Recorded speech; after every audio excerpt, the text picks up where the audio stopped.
여러분, 성경에는 준비하라는 말씀이 많이 기록이 되어 있습니다. 준비하라고.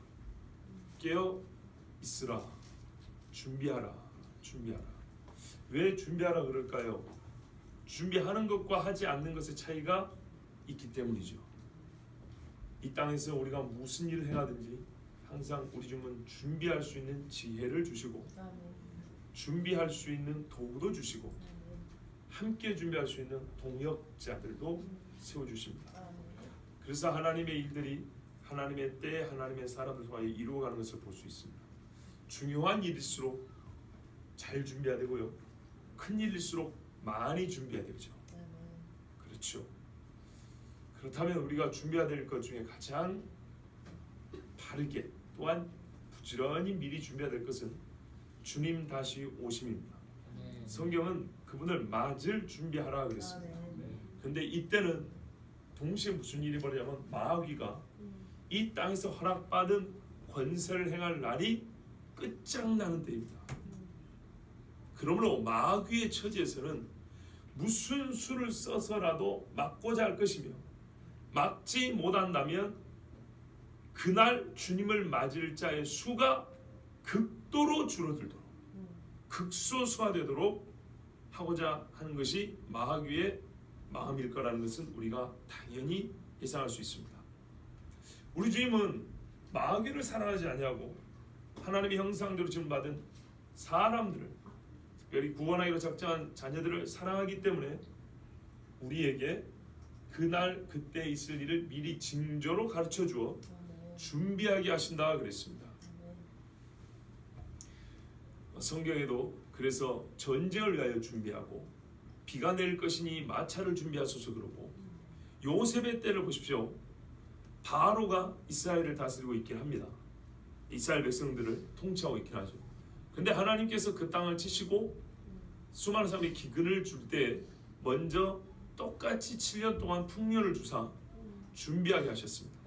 여러분, 만약에 풍년 7년이 없었다면 제 아무리 지혜로운들 미천이 없는데, 지혜를 동원하여 사용할 도구가 없는데 7년의 기근을 버틸 수 있겠습니까? 버티지 못합니다. 야곱의 지그반도 1년이 채 못되어 곡식사로 내려갔습니다. 아시겠죠? 그리고 곡식을 사왔는데 미루지 않았으면 2번 더 갔을 거라 그랬습니다. 근데 그 기간 다 해봐야 2년입니다. 앞으로 5년이 더 남았으니 그랬습니다. 그러면 2년 동안 3번을 사러 왔다 갔다 해야 됐다 그 말입니다. 원래는. 여러분, 야곱 집이 재산이 많은 집인데도 불구하고 1년 2년을 버티지 못합니다. 7년 기근은 말 그대로 죽으라 소리입니다. 가나안 지경과 애굽뿐만 아니라 그 주변의 많은 나라가 애굽이 비축해 둔 식량으로 먹고 살게 되었습니다. 그런 것처럼 하나님께서는 이 마지막 주님이 오시기 전에 마귀가 분하여 땅으로 내려갔으니, 성경 말하여 요한계시록에 자기의 때가 얼마 남지 않은 줄 아는 고로 분을 내서 이 땅에 있는 예수 믿는 자들, 곧 여자의 씨의 후손들을 진짜 씨를 말려버리려고 그가 전쟁을 하러 내려갔다고 성경에 분명히 말씀하고 있고, 이것은 창세기에 예언된 말씀입니다. 그런데 그때는 우리는 하나의 사건이 다방면, 다차원적인 측면의 의미를 갖고 있다고 합니다. 이 마지막 때는 또한 하나님께서 이 세상의 죄인들을 향한 진노를 쏟아부으시는 진노의 포도즙 틀을 밟는 시간이라고 그랬습니다. 그러므로 순전히 마귀가 분하고 발광을 해서 이 땅에 괴로움을 주는 것뿐만 아니라 이미 이 땅에 사는 우리 모든 사람들이 죄를 지어 그 호소 소리가, 땅에 피 흘림을 받은 이 땅의 호소 소리가 하늘에 들림으로 우리 하나님께서 이 땅의 죄인들을 심판하시며 벌하시는 날입니다. 그러나 우리는 항상 하나님의 긍휼은 진노 중이라도 긍휼을 잊지 않는다 그랬죠. 어떤 자들은 그때 불에 연단받은 정금과 같이 깨끗하여져 주님을 만난다 되어 있습니다. 그러니까 정리를 하면 예수님이 이 땅에 오시기 직전에 이 땅에는 무슨 일이 벌어집니까? 하나님께서 노하사 그리고 회개의 기회를 주시고 신부로 설 자들을 정결하게 하시려고 땅을 정결하게 하시는 연단하는 불의 심판 또는 환난의 시간을 줍니다. 근데 동시에 그 환난의 시간에 쓰임받는 도구는 마귀요. 마귀 지 입장에서는 자기의 때가 얼마 남지 않았기 때문에 신자들을 죽이려고 내려가는 것이지만, 하나님의 거대한 계획 속에서는 이 땅의 악인들을 심판할 것이며 의인들을 정금같이 연단하시는 그런 시간이란 말입니다. 근데 과연 누가 그때 심판을 받아 죽을 것이며 누가 그때 이전보다 더 깨끗하고 정결한 신부로 다시 세워질 것인가? 이것은 지금 우리가 어떤 신앙관을 갖고 있느냐, 우리가 어떻게 준비하느냐에 따라서 완전히 달라집니다. 요셉이 없었다면요, 애굽은 그날 없어지는 겁니다. 맞습니까? 분명히 맞습니다. 요셉의 때 회개한 자들이 끝까지 회개했으면 모세 때 그렇게 큰 심판을 안 받았을 겁니다. 그런데 그때 깨닫지 못했으므로 모세로 말미암아 애굽은 처참하게 파괴되었습니다. 자, 여러분, 저는 그래서 여러분에게 지금까지 주님 다시 오심에 관한 말씀을 많이 전했지요. 이제 또 전할 겁니다. 반복하여 전하는데 전에 상당히 어렵게 많이 들었습니다. 이제는 들으면 여러분 그렇게 어렵진 않을 겁니다. 그리고 아주 어렵게 말하지도 않을 겁니다. 쉽게 말씀드리고 이전에 들렸던 말씀을 반복하면서 조금씩 하나하나 더 풀어 기존에 알고 있는 우리의 지식에 지식을 더할 겁니다. 그래서 주님이 다시 오실 때를 준비함에 있어서 정말 도움이 될 수 있도록 하고자 합니다. 여러분에게 공포를 줘서 무엇하겠습니까? 불안감을 야기시켜서 저에게 이룰 것이 뭐가 있겠습니까? 단순히 마음만 찝찝하게 하고 잠만 못 자게 해서 뭐 좋을 게 있겠습니까? 진짜로 주님 만나는데 준비가 되지 않는다면 이 설교하고 하나님의 말씀을 전한다고 제가 서 있는 게 무슨 의미가 있겠습니까? 진실로 우리가 주님 만나는데 도움이 되도록, 준비가 되도록 정말 도와주고자 하는 마음이 여러분 잘 들으시고, 하나하나 그게 무슨 소용이 있는가? 우리 죽은 다음에 일이 아니겠는가? 천만에요. 세상 돌아가는 거 보세요. 순식간입니다. 정말로 빠릅니다. 우리 다음 세대로, 그것은 이미 저 무덤에 계신 분들이 생각했던 거예요. 그분들도 그랬거든요. 우리 다음 세대. 근데 그분들은 오히려 복이 있어요. 환난을 보지 못하고 죽는 자가 복이 있어요. 예. 감히 이거는 예상컨대 우리가 특별한 일이 없으면 이 날을 보게 될 것만 같습니다. 왜냐하면 하나님이 말씀하신 것이 지금 그대로 성취되어가는 이 시간표를 보면 그렇다고밖에 볼 수가 없어요. 여러분은 제가 말씀을 드리기를, 제가 설교한 내용 중에 혹 사실과 다른 게 있습니다. 확인하고 찾아보고 저한테 항변을 하라고 했습니다. 찾아보십시오. 거짓말인가 진짜인가. 그리고 문제는 그 사실이 어떤 의미를 갖느냐는 해석의 문제인데, 해석은 성경을 하는 겁니다. 성경을 했을 때 과연 이것이 맞는가 틀린가, 무슨 교판이 교단이 이런 문제가 아닙니다. 그들이 교단의 신학이 우리를 살려주는 것이 아니고 교파의 정체성이 우리를 구원해 주는 게 아닙니다. 성경대로 살고 성경대로 믿는 자가 구원을 받는 겁니다. 자, 그래서 오늘과 금요일은 크게 두 가지 차원을 나눠서 여러분 준비를 하려고 하는데, 일단은 대주제는 적그리스도입니다. 적그리스도가 등장하고 적그리스도가 자기를 숭배하게 하고 이 세상을 다스리는 그런 체제를 완성하는데 무엇이 필요한지 그 전제 조건들을 살펴보려 합니다. 저도 어릴 때 그랬지만 어느 날 갑자기 적그리스도라는 희한한 인물이 나와가지고 예수 믿음들은 다 목을 내라 이럴 줄 알았어요. 그런데 여러분 가만 생각해보세요. 어떤 미친놈이 그렇게 외친다고 해서 누가 그 말을 들어주겠습니까? 지금 말이죠. 아무리 한국 사회가 반기독교적으로 흘러간다 하더라도 만일에 어떤 인인이 저 종로의 광장에서, 광화문 광장에 서가지고 칼을 들고 예수를 믿는 놈들은 내 칼에 죽을 것이야 이런 소리친다고 해서 누가 그 칼에 죽겠습니까? 와서 경찰이 잡아가죠. 그렇죠? 그런데 어떤 일인이 그걸 선포했을 때 그것이 실현화되려면 모든 각국의 정부가 거기에 동의를 해줘야 되겠죠. 법이 그렇게 바꿔져야 되겠죠. 그러니까 이건 우리가 상식적으로 생각해도 전제 조건이 준비돼야 된다 이 말입니다. 이해가 되시죠? 히틀러조차도 유대인들을 죽일 때 자기가 총통이 되자마자 지금부터 유대인들은 다 죽어 이렇게 된 게 아니라니까요. 수년에 걸쳐서 법과 제도를 차근차근 바꿔서 사람들의 의식을 세뇌해서 한 4, 5년 지난 다음에는 거의 모든 독일 사람들이 유대인을 죽이는데 아무런 양심의 거리낌이 없게 만들어버렸어요. 합법적으로 만들어버렸다고요. 그리고 독일의 지배하에 들어간 여러 유럽 국가들이 독일에 협조를 하게 됐어요.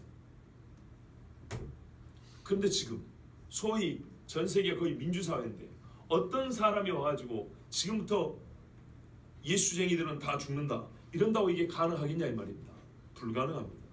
그런데 성경은 그게 가능한 때가 온다 그러죠.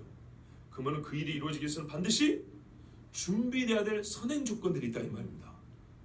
이 일을 우리가 차근차근 확인해 보는 것이, 그리고 그 일이 우리 눈앞에 지금 진행되고 있으면 어떤 측면에서 우리는 지금 해야 될 게 뭡니까?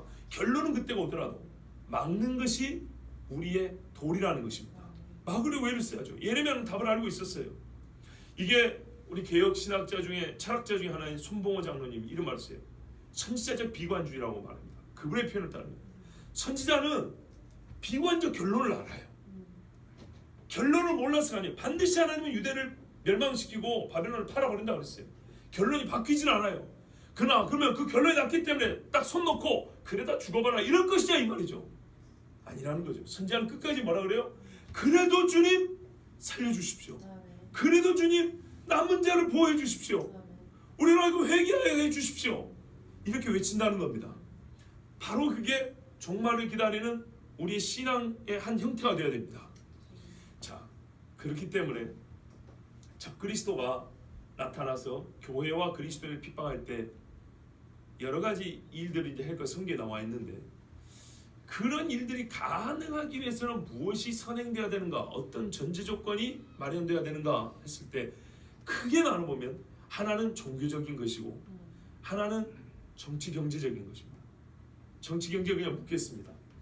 크게 말하고요, 종교적인 것, 그리고 그 외에 정치 경제적인 부분이 이렇게, 물론 군사도 들어갈 수 있습니다. 이렇게 크게 나눌 수 있습니다. 분명히 말씀드리지만 오늘 또 그리고 금요일날 전할 말씀은 이미 다 전에 말씀드린 겁니다. 그래서 성경에는 경계를 더하면 지식에 지식을 더한다 했으니까 오늘 제가 조금 더 이제 여기저기 흩어져 있던 거를 좀 연관지어 가지고 연결을 지어서 여러분이 좀 이해할 수 있도록 풀어드리겠습니다. 우리가 요한계시록 지난 몇 주 전에 그 초막절 때도 한번 읽었습니다. 그때 뭐라냐면 11장 14절에 둘째 화는 지나갔으나 보라 셋째 화가 속히 이른도다 그랬어요. 둘째 화는 여섯 번째 나팔이라 그랬습니다. 그렇죠? 여섯 번째 나팔에 유브라데 강가에 있는 네 천사가 풀림을 받아서 인구 3분의 1이 죽는 엄청난 전쟁이 벌어진다고 그랬습니다. 자, 그런데요, 그 뒤에 보니까 11장에 하나님께서 이제 두 증인을 세우시는데, 사도 요한에게 지팡이 같은 갈대, 그러니까 측량자입니다. 이걸 주시더니 하나님의 성전과 제단과 그 안에서 경배하는 자들 측량하라 그랬습니다. 어떤 거는 길이에 치실 수 있고 어떤 거는 사람이 쓸 수 있겠죠. 하여튼 재라는 겁니다. 그런데 성전 바깥 마당을 측량하지 말고 그냥 두라 합니다. 왜 그러냐 하니까 이거는 이방인에게 주었는데 그 이방인들이 거룩한 성, 그러니까 예루살렘이죠. 42달 동안 짓밟으리라 그랬습니다.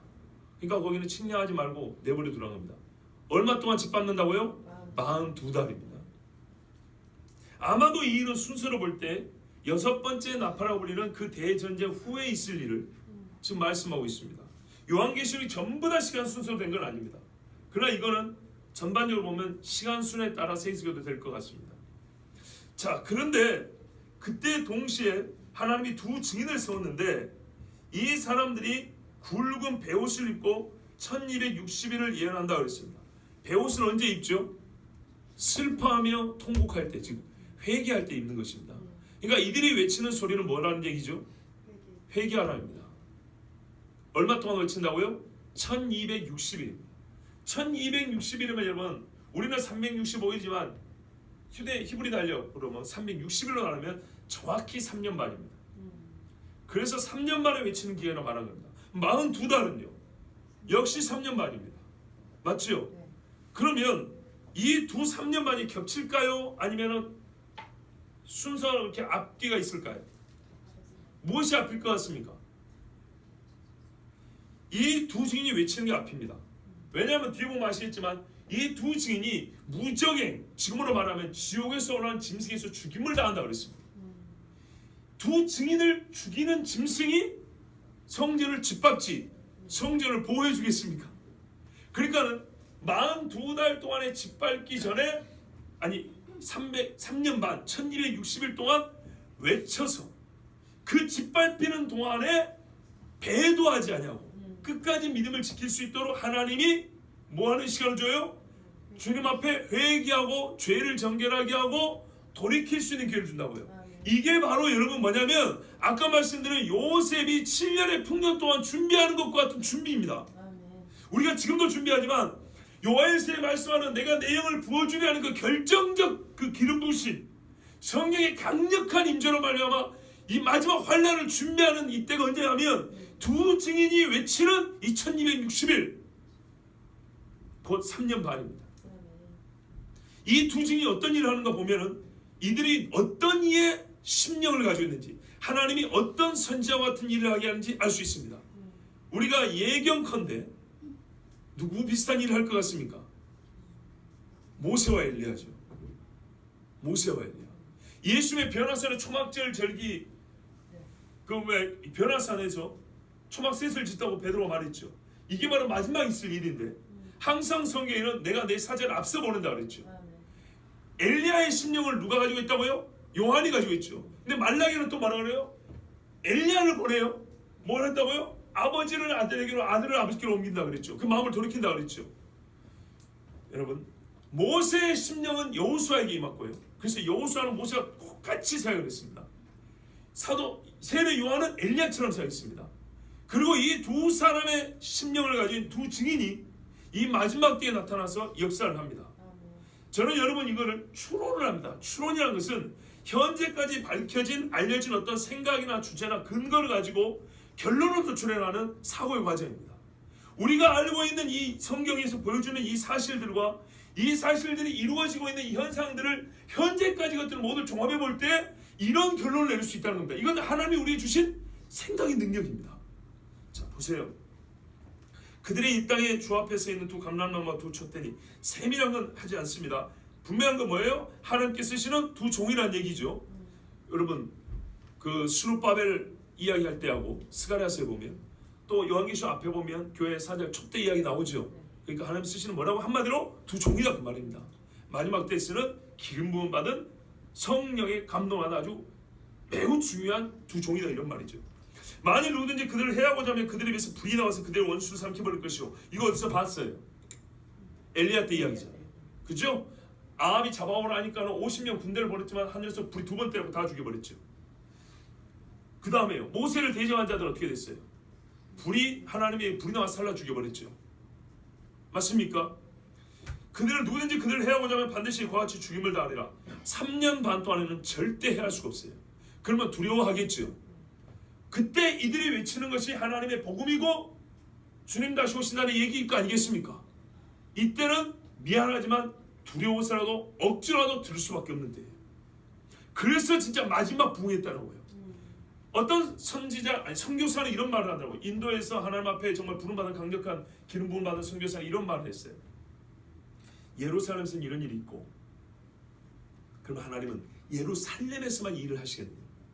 여기는 매우 상징적인 곳이고 전 세계에서 이와 같은 종들이 일어나서 마지막 3년만 하나님이 그 이후에 3년만을 준비하게 하실 것이다. 이런 말을 했어요. 이거는 말 그대로 진짜 추론 중에 추론인데 그럴 수 있다고 합니다. 우리가 모두 예루살렘을 갈 건 아니니까요. 자, 그들이 권능을 가지고 하늘을 닫아 그 예언할 동안 비가 오지 못하게 하고 3년만 비가 못 온답니다. 봤죠? 엘리야 때 이야기입니다. 그 권능을 가지고 물을 피로 변하게 하고 누가 있어요? 모세가. 누구 앞에서? 바로 앞에서, 당대 최고의 세상 권력 앞에서, 하나님을 대적하는 적 그리스도적 인물 앞에서 옛적이 기록된 건 오늘 우리의 본을 이어요. 예표와 모형으로 반복됩니다. 여러분, 그래서 구약성을 절대 무시하면 안 돼요. 구약성이 안에 영적인 원리와 하나님의 이 섭리가 패턴이 그 속에 담겨 있어요. 반복된다니까요. 그래서 니무롯 같은 적그리스도가 다시 나타나는 거예요. 아무 때든지 원하는 대로 여러 가지 재앙으로 땅을 치리로다. 보세요. 엘리야의 심령과 모세의 권능을 재현하는 두 감람나무와 두 촛대 같은 하나님의 종이 나타나서 3년 반 동안 예루살렘에서 회개하라, 주님 오실 날이 가까웠다고 외칩니다. 이것을 우리가 보게 될까요? 안 보게 될까요? 보게 됩니다. 그런데 어리석은 자는 나만이 병에서 치료를 받아도 그 앞에 나올 줄 모르는 것처럼 텔레비를 끌 겁니다. 이 두 사람이 나타나면 하늘에서 불이 뜨는데 TV 방송할까요? 안 할까요? 물론 언론 통제를 하겠죠. 그러나 핸드폰을 찍어서 다 퍼뜨리겠죠. 모를 수가 없습니다. 모를 수가 없어요. 그들이 그 증언을 마칠 때 문제는 이겁니다. 3년 반이 다 돼갈 때 1260일을 예언한다 그랬죠. 그러면 그들이 죽는 날이 1260일이 되겠죠. 그러면 그 전 얼마 전에 무적행으로부터 올라오는 짐승이 있는데 그들과 더불어 전쟁을 일으켜 그들을 이기고 그들을 죽일 터인지, 이게 이제 문제입니다. 여기서 우리가 이제 추론해야 될 게 있습니다. 땅에서부터 올라오는 짐승이 있는데 지금까지는 누구도 그들을 죽이려고 하면 그들이 하늘에서 불을 내리게 해갖고 태워 죽여버렸어. 그런데 이제는 그 힘을 쓰지 못하고 이 짐승 앞에서 죽임을 당하는 거예요. 그럼 힘이 없어서 죽임을 당하는가요? 아니요. 하나님의 때가 되었기 때문에. 요한복음에 보면 하나님의 때가 자꾸 반복이 됩니다. 때가 이르지 아니해서 사람이 예수님을 잡고 싶어도 못 잡고, 때가 이르면 예수님이 자기를 내어주어 잡게 합니다. 이 두 선지자도 마찬가지입니다. 하나님께서 분명히 날을 정해놨기 때문에 1260일간 사역을 하기로 정해놨기 때문에 그 때가 되면은 그들은 뭐랄까요? 자기들의 생명을 구하기 위해서 권능을 행하지 아니하고 이 땅에서 나온 짐승에서 죽임을 당합니다. 그러면 여러분 생각해 보세요. 하늘에서 불이 떨어지고 물을 피로 변하게 해서 사람들을 세상 말로 못 살게 굴었던 두 사람이 어떤 다른 존재에서 죽임을 당할 때 보통의 사람들은 죽임당한 두 사람을 믿고 따르겠습니까? 아니면 이 두 증인을 죽인 그를 따르겠습니까? 죽인 그를 따르겠죠. 이것입니다. 그러면 죽인 그가 하나님을 찬송하고 하나님을 경배하는 자일까요? 아니면 하나님을 대적하는 자일까요? 하나님을 대적하겠죠. 그러면 사람들은 두 증인은 이미 죽었단 말이에요.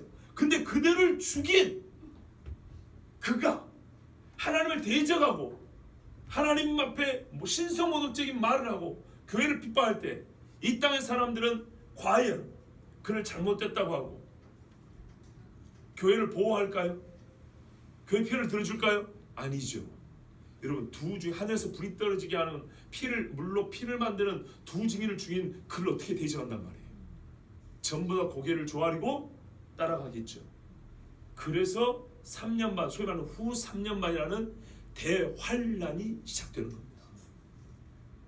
쉽게 말하면 교회의 마지막 두 장군이 죽어버린 거예요. 교회 군대를 이끌 만한 두 장군이 죽어서 이제는 교인들이 뿔뿔이 흩어지고 자기 목숨 하나 부지하기 위해서 저 토굴에 숨어야 되는 그런 시대가 온 거예요. 이게 바로 야곱의 환란의 때입니다. 마태복음에 기록된 하나님께서 날들을 감하여 주지 아니하시면 어떻게 해요? 구원받을 수 있는 자가 없다 할 정도로 역사 이래로 이런 환란 없대서 여러분 정말 무섭습니다. 제발 자, 반복의 말씀입니다. 여러분 못 들은 자들이 아닙니다. 다니엘서에 말하면 1290일 1290일 기다리라고 하고 있어요. 3년 반하고 한 달이 더 갑니다. 그런데 뭐냐면 기다려서 1335일까지 참는 자에는 하나님의 구원이 있다고 했습니다. 그리고 누가 보면은 뭐냐면 그때가 가까이 옴을 보면 너희의 속량이 가까웠으니 머리를 들라 그랬습니다. 그러니까 42달 동안 성전을 완전히 짓밟습니다.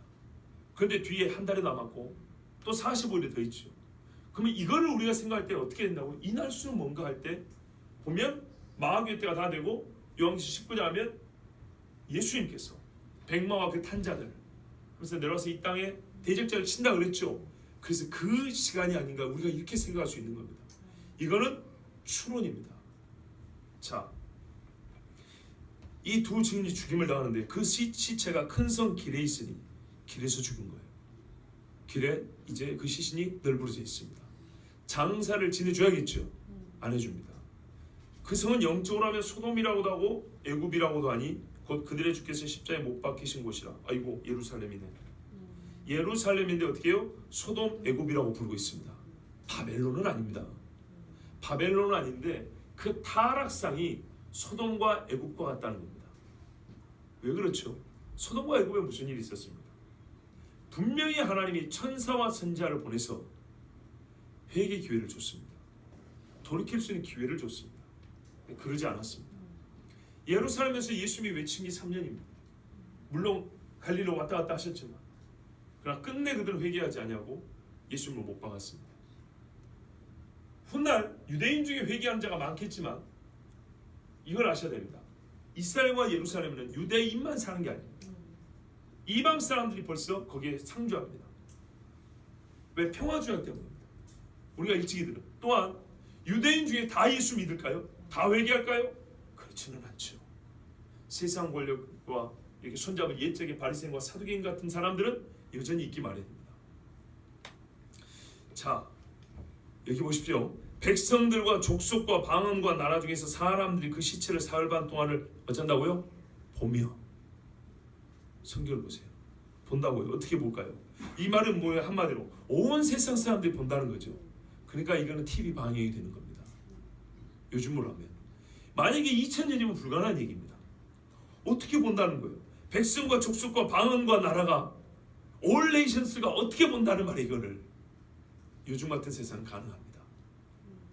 무덤에 장사하지 못하게 하려다. 세상 여론이 그래요. 왜? 이와 비슷한 놈들이 세상 곳곳에 있었거든.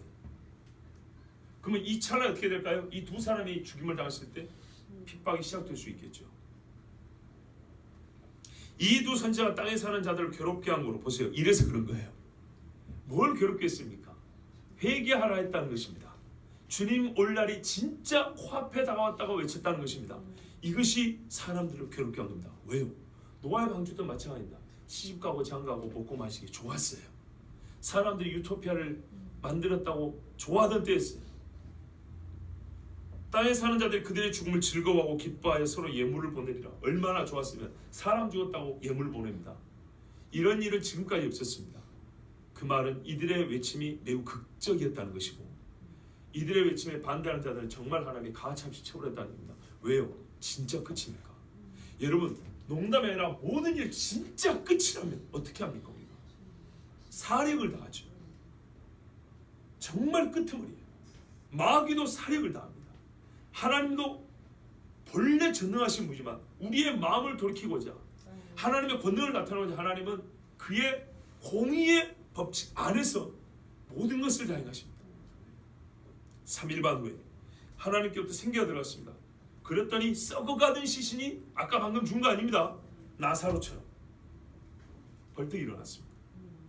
사람들이 이거 뭐 어떻게 해요? 두려워하죠. 보세요. 구경하는 자들이 이 사람들이 말이죠. 이게 관광상품이 된 거예요.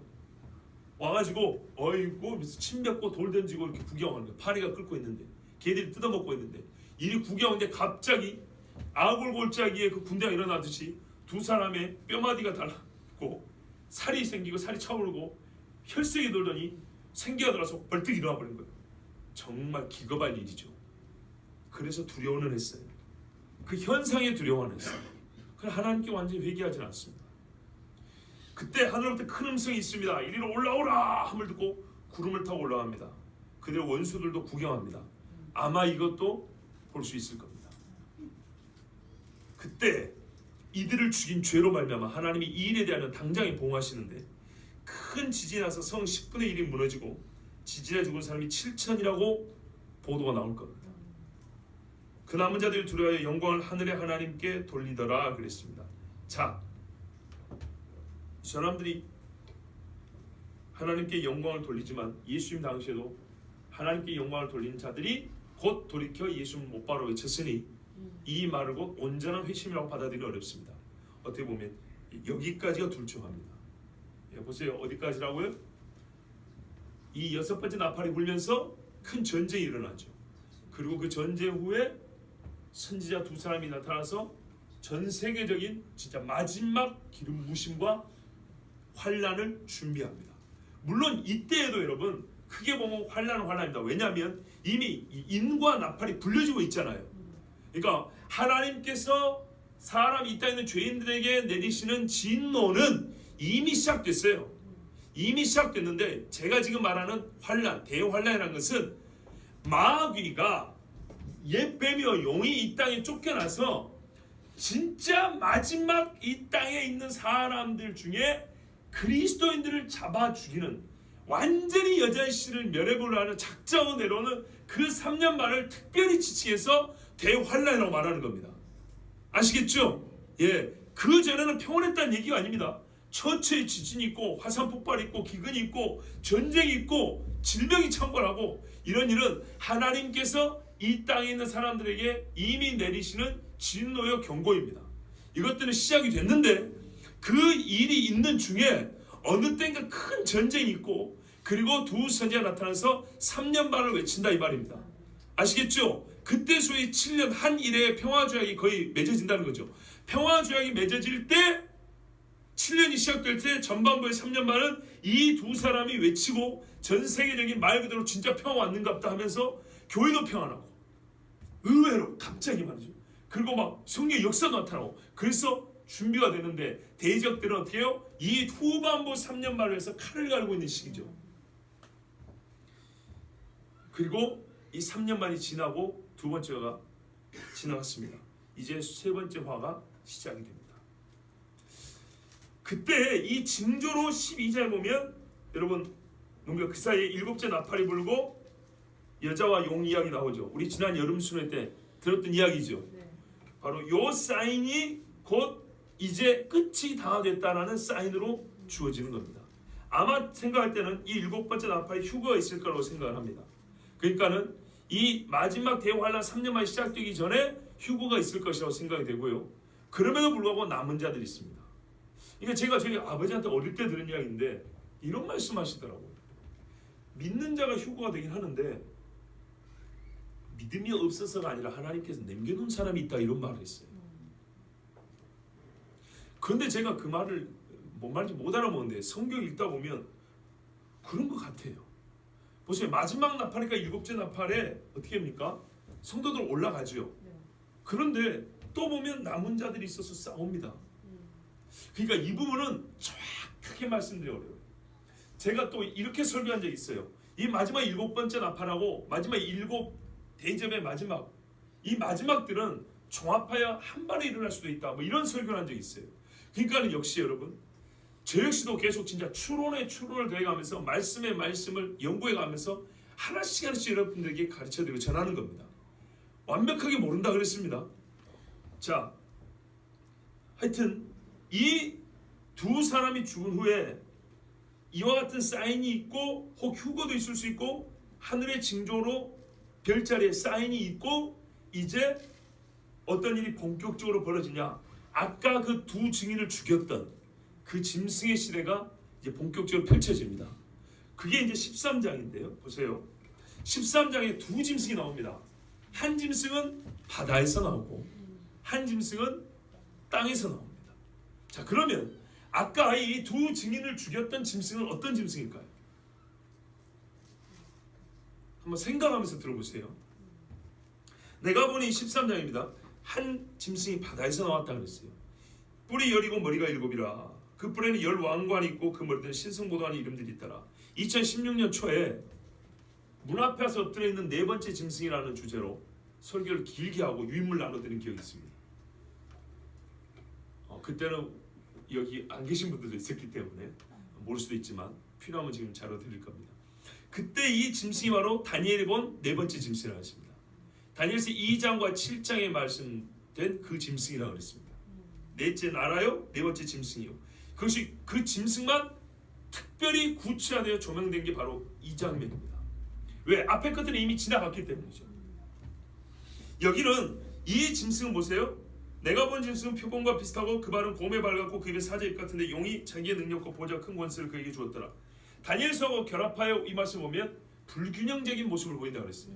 그리고 여러 가지 짐승이 짬뽕이 되어 아주 괴악한 모습이고 그만큼 포악하고 힘이 세며 잔인하다고 그랬어요.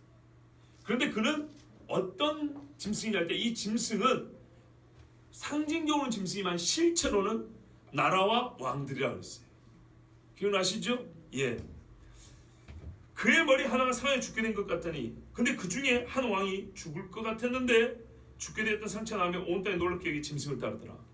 무슨 말이냐면 사람들만 딱 죽었어요. 이거 죽어야 됐던 거예요. 근데 다시 살아난 거예요.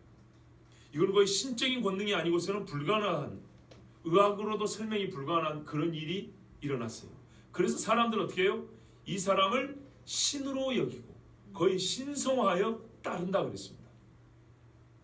그런데 거기에다가 용이 그 짐승에게 권세를 주므로, 용이 그 짐승에게 권세를 주니까 이 짐승이 하는 이 사람, 거의 죽을 뻔했는데 살아난 이 사람이 무슨 짓을 하냐면 용에게 경배하라고 자기에게도 경배하랍니다.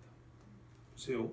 용에게 경배하며 짐승에게 경배하여 이르되, 사람들이 경배, 누가 이 짐승과 같으냐, 누가 능히 이와 더불어 싸우려 하더라. 사람들이 이 사람이 무서워가지고 이제 어떻게 하냐면요, 그 사람의 말은 무조건 따릅니다. 왜? 아무도 싸워 이길 수가 없으니까. 그런데 그 배우가 누군지 안다는 거예요. 뭐라고요? 용에게 경배하며 이 짐승에도 경배하며. 그러니까 사람들이 다 따르고 용의 권세를 갖고 있으니까 이 용이 하는 짓을 그대로 하는데, 보세요. 또 짐승이 과장되고 신성모독을 말한 입을 받고, 그러니까는 감히 피조물로서 할 수 없는 말을 하는 거죠. 하나님과 같은 말을 하는 겁니다. 그리고 하나님을 대적하는 말을 하는 겁니다. 또 42달 동안 일할 권세를 받으니라. 보세요. 이가 바로 42달 동안 성전을 짓밟는 자입니다. 그러니까 뭐라고 다니엘서에 한 일에 7년의 언약을 맺는데 반이 지나면 이 언약을 깨뜨리고 미운 물건을 성전에 세우면서 날개를 의지하여 설 것이며 자기를 가리켜 하나님이라 하리라 그랬죠. 바로 그 이야기입니다. 예수님도 말씀했잖아요. 다니엘이 말한 바 가증한 것이 날개를 펴고 선 것을 보거든 그때 유대에 있는 자들 어쩌라고요? 산으로 도망가라 그랬잖아요. 바로 이때 이야기입니다. 그러니까 이 42달 동안 일할 권세를 받아 얘가 어떻게 해요?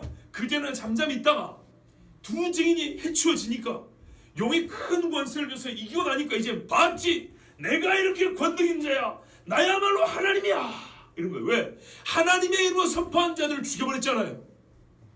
사람들이 보기엔 누가 세겠어요? 이 사람이 세죠. 이가 42달 동안 일할 권세를 받고 이제 성전 바깥들, 하나님께서 이 대적자에게 맡기신 이 성전 바깥들을 그가 밟고 다닙니다. 이 짐승이 입을 벌려 하나님을 향해 비방하며 그의 이름과 그의 장막과 하늘에 사는 자들 비방하라. 뭐 말 그대로 이해하시면 돼요. 또 권세를 받아 성도들과 싸워 이기게 되고 각 족속과 백성과 방언과 나라를 다스리는 권세를 받는, 전 세계를 다스립니다. 맞지요? 전 세계를 다스립니다. 그런데 전 세계를 다스리기 위해서는 뭘 마지막으로 분쇄해야 돼요? 남아있는 성도들을 없애야 돼요. 그래서 가장 큰 환란이라는 겁니다. 길을 쓰고 한 놈이라도 남겨놓지 않고 다 죽이려 하는 겁니다. 그러니까 이때 환란이 너무 크기 때문에, 여러분 일제시대 때 일 안 했어요. 저 보세요. 일제시대 때도 일본 순사의 칼이 무서웠지만 잡아가는 사람들은 보통 목사들 아니면 집에 아버지들을 잡아갔지 똑같이 예수 믿어도 어머니와 아이들은 안 잡아갔어요. 그래서 순교자가 생각만큼 그리 많지는 않아요. 뭐 수만 명씩 죽임나고 그러지는 않았어요. 근데 지금 이때는 달라요. 노인이고 애고 소용없어요. 옛날에 갈대아 사람들을 유대로 부를 때 하나님 뭐라는지 아십니까? 노인을 공개할 줄 모르며 너희가 언어를 알지 못하는 사람인데 어린아이라도 불쌍히 줄 모르는 그들을 불러다가 너희를 치리라 그랬어요. 마귀의 마음을 갖고 있으면 전혀 이런 동정신학을 가지지 않습니다. 이때는요, 보세요. 죽임을 당한 어린아이 생명체의 창수로 기름이 교육되지 못하고 이 땅에 사는 자들은 다 그 짐승에 경배하리라. 안 죽으려면 다 이 짓을 하는 겁니다. 그래서 누구든지 귀가 있거든 들을지어다. 여러분, 이 말이 우리 어디 반복됩니까? 요한계시록 2장 3장에 각 교회들에게 주신 말씀이 반복되죠. 그럼 각 교회들이 주시는 경고의 말씀의 진지함이 지금 이 13장의 진지함과 동일하다는 뜻입니다. 그런데 미안하지만 대부분의 목사들은 이 요한계시록 2장 3장에 있는 교회들이 주시는 말씀을 그냥 교회 주시는 보통의 훈계 정도로 듣더라고요. 2000년 전에 있었던 교회들이 주시는 소위 영적 쇄신을 위한 훈계 정도로 그렇게 되면 곤란합니다. 사로잡힐 자는 사로잡혀야 할 것이요 칼에 죽을 자는 마땅히 칼에 죽을 것이니 성도들의 인내와 믿음이 여기에 있느니라. 보세요. 잡혀하고 칼에 죽이기는 당합니다. 성도들의 인내와 믿음을 여기서 하나님이 확인합니다. 이 하나님의 뜻입니다. 바꿀 수 없어요. 이걸 누가 한다고요? 처음에 바다에서 나온 짐승이 얼마 동안? 42달 동안. 아시겠죠? 42달 동안. 그런데 이 짐승을 도우려고 일어난 자가 있습니다. 아까 말씀드렸죠. 이게 어떤 한 인간이 일어나서 이런 어마어마한 일을 저지른다고 할 때 세상 사람들이 그것을 쉽게 받아들일 수 있겠냐 이 말이죠. 예수쟁이들이 전부 다 살인자가 아니고서야, 유대인들이 전부 다 흉악한 범죄자가 아니고서야 누가 이 일을 동의하겠냐 이 말이죠. 그렇죠? 동의하게끔 만드는 미혹의 과정이 필요하겠죠. 요 일을 하기 위해서 돕는 거짓 선지자가 나옵니다. 이게 바로 둘째 짐승입니다. 내가 보면 또 다른 짐승. 자 여러분, 요까지는요 42달 동안에 일어난 일입니다. 이 첫 번째 짐승 바다에서 올라온 이게 적그리스도인데, 이 적그리스도가 등장하자마자 완료되는 게 아니고 등장하여 42달 동안 내내 일을 한다는 겁니다. 그러면 42달 동안 내내 일을 하기 위해서 그 일을 돕는 자가 필요하겠죠. 얘가 누구냐 이 말이야. 얘가 내가 보면 또 다른 짐승이 땅에서 올라오니 어린 양같이 두 뿔이 있고 용처럼 말을 하더라. 이게 미혹자입니다. 보세요. 어린 양같이 두 뿔이 있습니다. 생긴 게 양인데 말은 용입니다. 그러니까 사람들이 속아 넘어갑니다. 여러분, 연기자들을 보면 놀랍죠. 순하게 생긴 사람들이 악역을 잘하죠. 또 성질이 못돼 먹은 사람도 포장 잘 해놓고 연출 잘하면 아주 이미지가 이렇게 바꿔져 가지고 순하고 온순한처럼 보이기도 하죠. 마찬가지입니다. 정치인들도 마찬가지고 기업가들도 그렇습니다. 그런데 뭐 하냐? 그가 먼저 나온 짐승의 모든 권세를 그 앞에서 행하고 땅과 땅에 사는 자들을 처음 짐승에게 경배하게 하니. 아까 보세요. 잘 보세요. 처음 짐승에게 사람들이 경배한다고 말씀이 나와 있어요. 보세요. 4절, 13장 4절. 용이 짐승에게 권세를 주므로 용에게 경배하며 짐승에게 경배하여 이랬죠. 경배합니다. 이게 첫 번째 짐승에게 사람들이 하는 짓입니다. 근데 요 일을 하게 동원하고 사람들을 미혹하는 일을 바로 이 둘째 짐승이 한다는 얘기입니다. 그가 먼저 나온 짐승의 모든 권세를 행하고, 그러니까 똑같이 기적들을 행하고 땅과 땅에 사는 자들을 처음 짐승에 경배하게 하니 곧 죽게 되었던 상처가 나은 자니라. 바로 이 하나님이죠. 그러니까는 이 거짓 선지자 노릇하는 얘가 아주 희한한 일을 해가면서 저 죽을 뻔했다 살아난 사람에게 경배하라 하고 사람들을 미혹합니다. 그때 사람들 어떻게 하면 그 말을 듣습니다. 왜 들을까요? 이제 적그리스도는 많은 말을 할 필요 없어요. 얘가 일을 다 해줍니다. 옛날에 히틀러 앞에도 괴벨스가 있고 뭐 누가 있었죠? 제 이름 생각 안 나는데 그 선동가들이 있었어요. 대신 해주는 애들이 있었어요. 그런 것처럼 얘가 해주는데, 얘가 어떤 식으로 해서 사람들의 마음을 끌어당겨서 짐승에게 경배하게 하냐.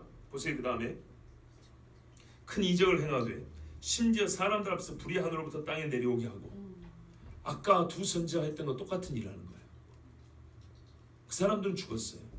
근데 그들과 같은 일을 해요. 그러면 적어도 이를 대체자로 생각하거나 아니면 더 능한 자로 생각하겠죠. 짐승 앞에서 받은 바 이적을 행함으로 땅에 거하는 자들을 미혹하며, 보세요. 정확히 나왔잖아요. 미혹하며 땅에 거하는 자들에게 이르기를 칼에 상하였다가 살아난 짐승을 위해 우상을 만들라 하더라. 그냥 경배한 게 아니고 우상을 곳곳에 만들어 놓은. 그리고 제일 큰 거 어디다 만들어 놓을까요? 예루살렘이죠. 거기다 만들어 놓고 어떻게 해요? 경배하라 이렇게 합니다. 사람들을 미혹하는 말을 하고 또한 기적을 행해서 이 일을 가능하게 합니다. 그런데 우상을 만들어 놓는데 이 우상이 결정적으로 어떻게 합니까? 그가 권세를 받아 그 짐승의 우상에 생기를 주어 그 짐승의 우상으로 말하게 하고, 이러니까 사람들이 경배를 안 할 수가 없게 됩니다. 그 무시무시하게 생긴 우상의 형상이 말을 하는 거예요. 이거를 보고 어떤 이가 앞에 두 선지자까지 죽임을 당했는데 경배하지 않을 수 있겠어요? 또 이 짐승은 죽은 줄 아는데 살아나는 아주 괴력을 발휘한, 신비한 괴력을 발휘한, 어떻게 사람들이 그 앞에 무릎을 꿇지 않을 수 있겠어요? 지금 여러분이 생각할 때는 설마 내가 그러겠어 하죠. 제가 예전에 약간 반 우스개 정도로 얘기했죠. 우스개는 좀 진지하게 얘기했죠. 불교가 태국이나 미얀마, 라오스 같은 데 하면 불상이 있습니다. 엄청나게 큰 불상, 수십 미터짜리가 있습니다. 그 앞에 사람들이 관광하러 갑니다. 근데 제 말이 거짓말인가 한번 가보세요. 여러분 효도 관광도 좋고 뭐 자식들이 관광시켜준다 한번 가보세요. 그 앞에서 감히 침 뱉을 수 있는 거. 내가 알아요. 이거 노수로 만든 거. 쇠붙이로 만들어놓고 금방 입혀놓은 거 알아요. 그냥 쇠붙이에요. 그런데도요, 그게 사람의 얼굴을 하고 있으면 왠지 희한하게 인격성이 느껴지죠. 그죠? 그냥 단순 쇠붙이가 아닙니다. 희한합니다. 쇠붙이가 어떤 형상을 가지게 되면 그 형상과 같은 인격성이 느껴집니다.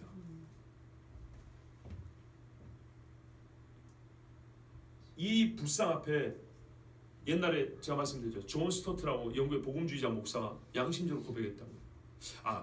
존 스토트인가 제임스 패커인가 좀 미안하지만 불확실합니다. 둘 다 복음주의 신학자인데 뭐라면 자기가 옛날에 여행하면서 그런 경험 해봤다는 거예요.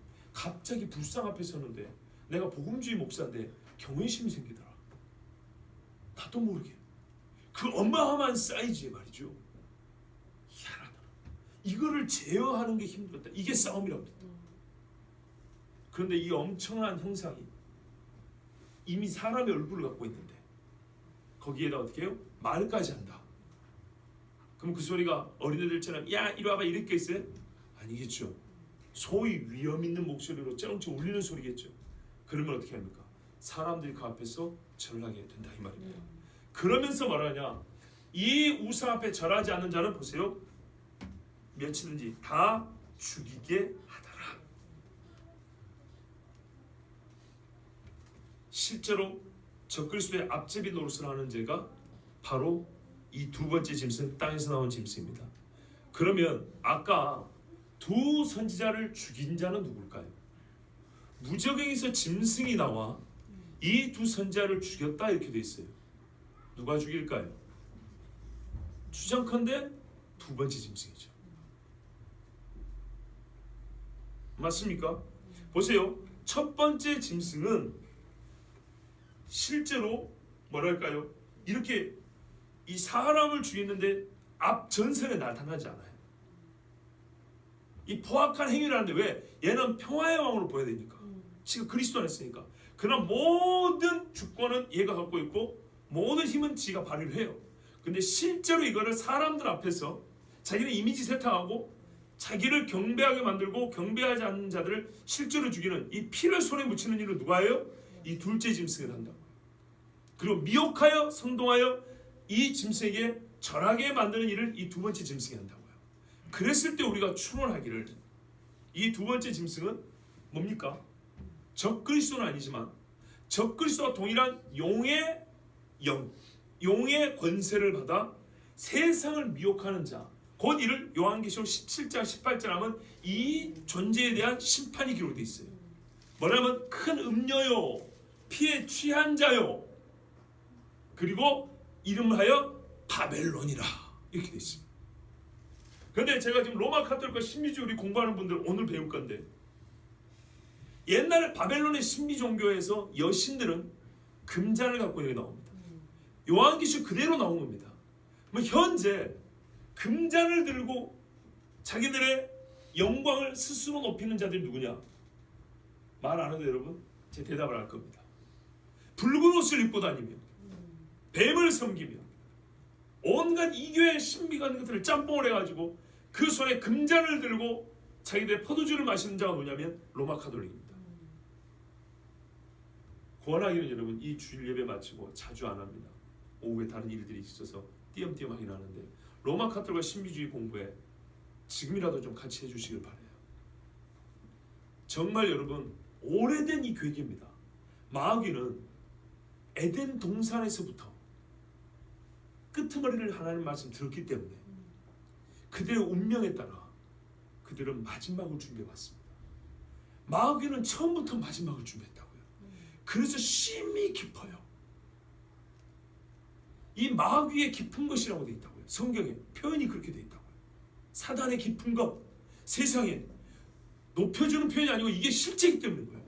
마귀 사단의 깊은 것을 헤아리지 못한다고 했어요. 사람들이 하나님의 깊은 건 당연히 모르고 마귀의 깊은 건 또 모른대요. 여러분 바로 이놈이 전 세계 사람들을 보세요. 종교적으로 적그리스도에게 사람들의 마음을 옮겨와서 숭배하게 하는 존재입니다.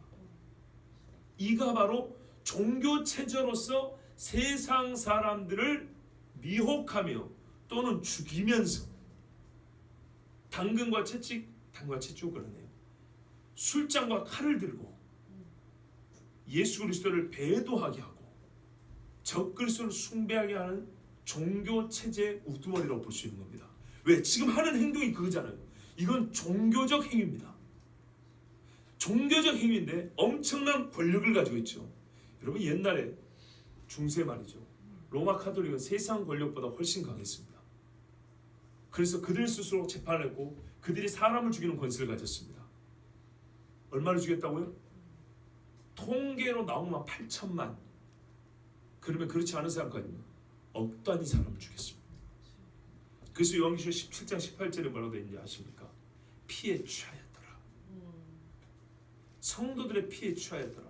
그리고 또 뭐 하는지 아십니까? 그들은 너무나 부하여 장사를 하는데 예전에 한번 말씀드렸죠. 그들의 장사 품목 중에 마지막에 뭐였는지 아세요? 사람들의 영혼이라. 사람들의 영혼을 팔면서 엄청난 부를 획득했고 세상 왕들과 거래를 하여 그들이 망할 때는 왕들이 슬퍼한다 그랬어요. 근데 하나님 어떻게 해요? 삽시간에 1시간에 내려버렸다 했어요. 예레미야 보면 예레미야서 50장인가 이게 40장 이후에 보면 역사 중에 있었던 바벨론의 멸망 이야기가 나옵니다. 하루아침에 멸망시켜버린답니다. 강변에 거하는 자여 내가 너를 치마를 들쳐서 수치를 드러내면 하루아침에 없애버린다고 합니다.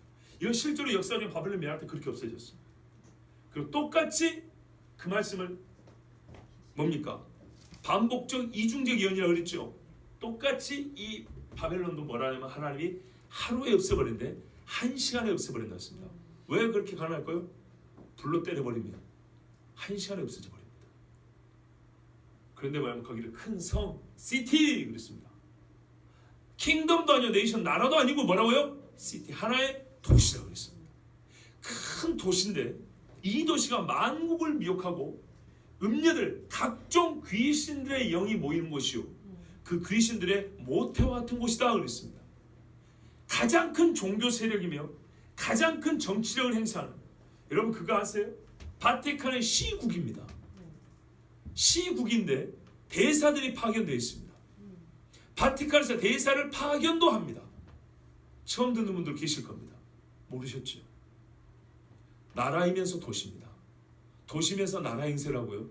그 어느 나라보다도 보호를 받고 있으며 강력한 힘을 행사하고 있습니다. 이에 대한 구체적인 증거는 이 설교 시간에 다 말씀 못 드립니다.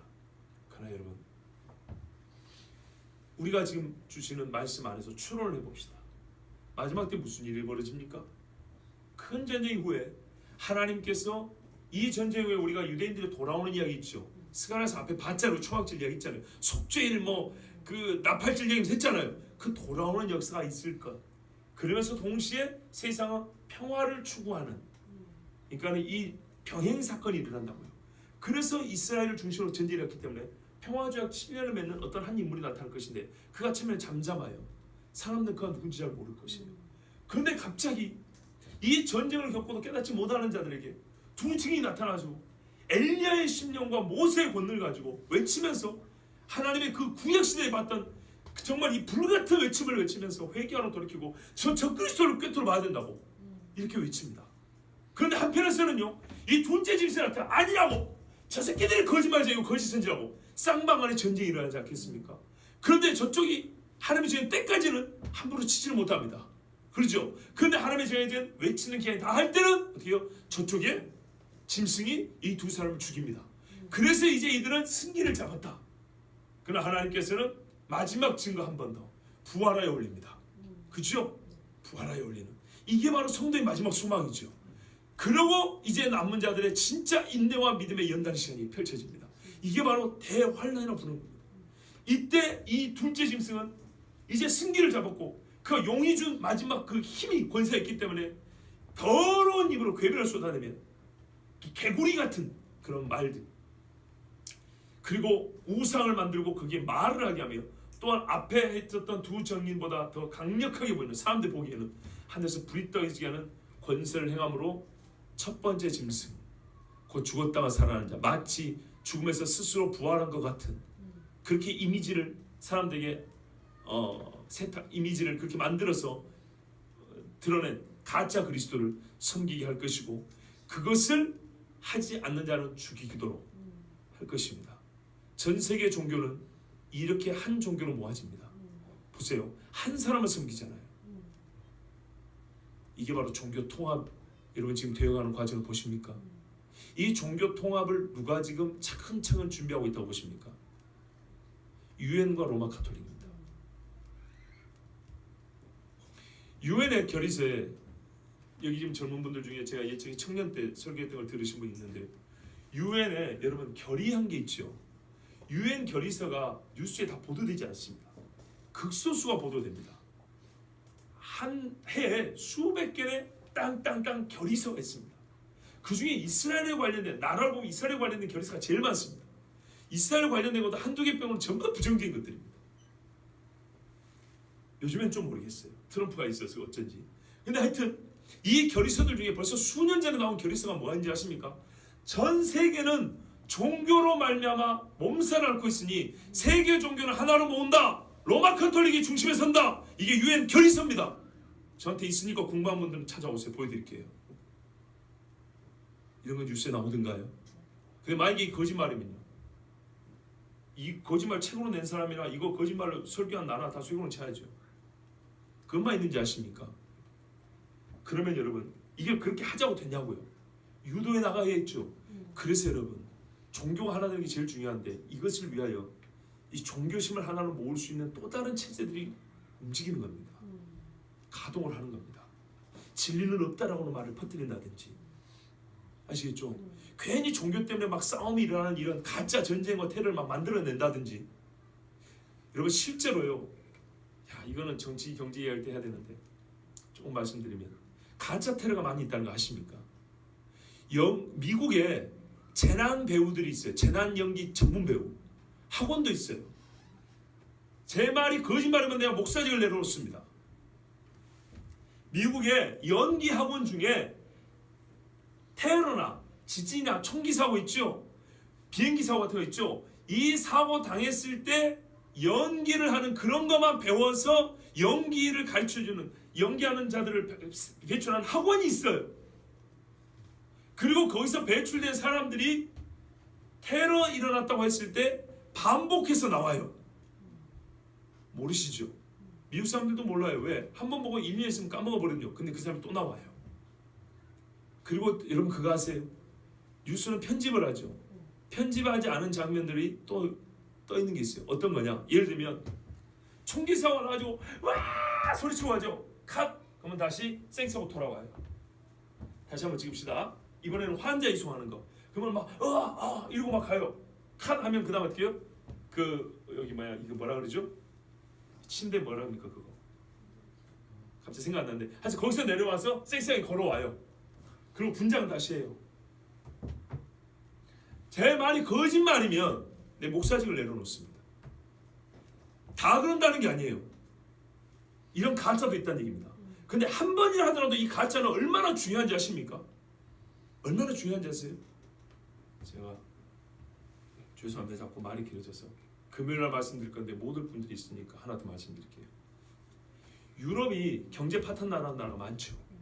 그 중에 어떤 나라들은 왜 파탄난지 아십니까?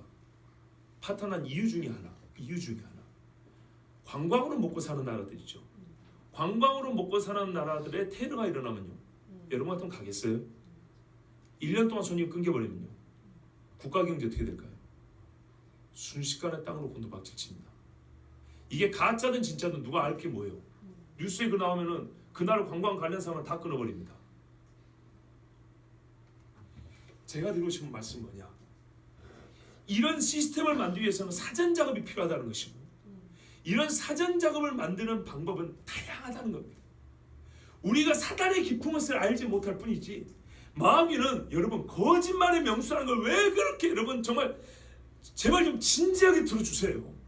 나중에 여러분 제하고 저하고 같이 천국 가야죠. 예? 천국 갈 때 같이 옆에 있어야죠. 서로 진지하게 좀 들어주세요. 여러분, 마귀는 이단으로 끌고 가는 거 보세요. 내 일가친척 이단으로 끌고 갈 때 어떤 수를 데리고 끌고 가는가? 신천지가 사람을 끌고 가는 방법 중에 하나가 뭔지 아십니까? 갑자기 어린애들 데리고 가는 엄마한테 미술관 티켓을 줍니다. 미술관 티켓을 갖고 말하면 공짜니까요, 미술관 한번 구경하고 가세요. 누구 선생님 이번에 전시합니다 하면은 쉬는 날 엄마들이 어떻게 해요? 그 중에 받은 몇 사람이 갈 거 아닙니까?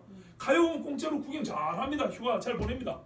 근데 끝에 가면 부스들 있잖아요. 그 선생에 대한 양력이라든지 또는 뭐 미술에 대한 무슨 정보는 있잖아요. 그리고 이제 미술 치료한다고 또 그런 부스가 있어요. 그래가지고 그림 하나 그리고 하세요. 구경하신 분들 중에 그림 그리고 하고 여기 핸드폰 번호 적어 놓으시면 우리 미술 상담 전문가가 연락드리고 이렇게 상담해 줄 겁니다. 무료입니다. 이러면 여러분 여기 애기 엄마들 하겠어요 안 하겠어요? 속집에서 하겠죠? 나중에 전화 옵니다. 어머니 저번에 그 미술 관람하시고 하셨죠? 예. 어머니 어떻게 할까요? 아이가 매우 심각한 상태인데요. 겁이 덜컥 나죠. 어떠세요? 무료인데 우리 미술 상담 치료사에게 한번 상담만 받아보시겠어요? 그 사람이 신천지 성경 선생입니다. 이런 식입니다. 누가 그걸 알겠어요? 이게 실제로 그 동네에서 나온 이야기입니다. 이 정도는 아무것도 아니에요. 얼마나 기가 막힌 수를 쓰는지 아십니까? 사단의 깊은 것이라고 하니까 여러분 너무 불쾌하게만 생각하지 마요. 사단도 깊어요. 우리는 그걸 알 수가 없어요. 하나님이 가르쳐주지 아니하시고 하나님께서 우리에게 지각을 주지 않으시면 절대 그걸 간파할 수가 없어요. 이와 같은 종교 체제가 지금 구축되어 가고 있습니다. 그리고 그것을 위해서 전 세계 법이 하나로 모아들고 있습니다. 기독교를 그 어느 시대보다 미워하는 시대. 다른 종교는 우대를 해주지만 기독교는 탄압하는. 왜? 다른 종교는 본래 거짓말이기 때문에 그들끼리는 절대 안 싸웁니다. 저번에 들었던 그 이단 강의해 주신 목사님이 그러더라고요. 이단들끼리 싸우는 거 봤냐요? 안 싸운대요. 왜? 이단들은 각처 보면 교리가 적게는 60% 많게는 90% 같대요. 한 통속인데 우리가 보기에는 다른 이단 같아도 결국 속은 가짜라는 한 통속인데 걔들끼리 왜 싸우겠냐는 거예요. 우리만 적인 거예요. 그들의 공공이죠. 아시겠어요? 다른 종교들은 마찬가지예요. 불교가 이슬람 욕하는 거 봤습니까? 가톨릭이 불교 욕하는 거 봤어요? 안 합니다. 왜요? 본래 하나입니다. 바른 성경 신앙 외에 나머지는 마귀가 사람들의 마음을 미혹하게 하여 각양각색의 모양을 만들어내는 가짜들이기 때문에, 걔들끼리는 가짜라는 공통점이 있기 때문에, 그들의 뿌리는 마귀이기 때문에 절대로 그들끼리는 싸우지 않습니다. 예수님의 말씀 말합니까? 악한 영이나 마귀라 하더라도 자기 집에서 지들끼리 싸우면 어떻게 그 나라 서겠느냐 그랬죠. 마귀들끼리는 안 싸웁니다. 그래서 교회만 지금 죽이자고 이렇게 달려듭니다. 그런데 문제는 뭐예요? 파수꾼의 경사함이 허사로다. 어떤 경우에 안에서 문 열어줘 버리면 십자를 들고 있는 저 카톨릭이 안에서 문을 열고 있습니다. 근데 정신 나간 개신교인들은 카톨릭도 우리하고 똑같다고 해서 거기서 손잡고 이러고 있습니다. 교황이 부르고 주교가 부르고 추경이 부르면 목사들 쪼르고 달려고 돈 받아먹고 거기 가가지고 세계 평화를 위해서 기도합시다 이러고 있습니다. 여러분, 우리가 사는 시대를 잘 보셔야 됩니다. 그래서 저는 추론하기를 두 번째 짐승은 교황이라고 보고 있고요. 이 마지막 때 이 교황은 그가 가진 종교력과 정치력을 이용해서 전 세계 종교를 하나로 모으는 일에 앞장설 겁니다. 그래야 그 결정적인 순간에 사람들은 종교가 하나됨에 대하여 아무런 이상을 느끼지 못할 것이고, 거기에 압력과 핍박이 더해지면 사람들은 수많은 교회를 다니던 사람들조차도 배도에 휩쓸려 갈 것입니다. 그 일이 이미 지금 시작되어 있고 실제로 찾아보십시오. 종교 다원주의가 이미 끝났습니다. 지금은 종교 통합 시대입니다. 그 종교 통합을 누가 앞장서서 이끌고 있는지 종교 전문가들에게 물어보십시오. 하나같이 한 사람을 지목할 겁니다. 교황 프란치스코. 그 이전 세대 교황들부터 했던 것입니다. 만약에 저 사람이 마지막 교황이라면 이 마지막 두 번째 짐승은 저 사람 될 겁니다. 이 설교로 말미암아 카톨릭에서 저를 고소할 수도 있겠죠. 그러나 적어도 여러분, 하나님이 주신 우리에게 건전한 신앙 양심과 상식과 추론 능력으로 볼 때 그것을 우리가 활용해서 성경을 본다면 이는 현재 가장 강력한 종교력을 가진 집단과 그의 수계라는 것을 알 수가 있습니다. 그리고 보이지 않지만 무정에서 올라온 짐승의 영이 그에게 역사하여 마지막 때 적그리스도를 숭배하게 만드는 강력한 힘을 발휘할 겁니다. 여러분, 어떤 성진 교사는 이렇게 말했어요. 우리가 준비하면 복받을 준비하고 먹을 양식 준비하고 그러는데 핍박 좀 준비하라 그랬어요. 하나님께서 이 말씀해 주신 것은 솔직히 보면 핍박을 준비하라는 거예요. 요 근래 새벽기도 하는데 주님 가르쳐 주신 기도 중에 한 대목이 물론 평상시에도 은혜가 되지만 이 환난과 더불어서 더욱 가슴에 와닿았어요. 오늘 우리에게 일용할 양식을 주옵시고. 금요일에는 이 짐승의 표현입니다. 정말 그 어느 때보다도 이 기도로 하루를 살아가는 날이 올 것입니다. 여러분, 준비하십시오. 정말로 깨어 있어야 합니다. 그래서 우리 주님은 마지막 부흥의 때를 한번 허락하신 겁니다. 1907년 조선 땅에 대붕이 있어 일제 35년을 견디고 나갔습니다. 이어지는 6.25를 이겨냈습니다. 만약에 그때 이 붕이 수의 붕이 아니라, 그래서 지각 있는 사람은 이걸 각성이라고 합니다. 대붕이나 대각성이라고 합니다. 깨우침이죠. 내 자신을 깨뜨리는 일이죠. 부서져야 하리, 낮아져야 하리, 쪼개져야 하리. 나를 그렇게 쪼개고 부셔뜨렸을 때 하나님께서는 세상의 강력한 칼날 앞에서 맞설 수 있게 하셨습니다. 여러분, 분별하시고 주님 오심을 준비하시기 바랍니다. 악한 자의 괴계를 능히 이겨낼 수 있는 지혜와 믿음이 우리에게 있기를 축복합니다. 우리 함께 기도하겠습니다.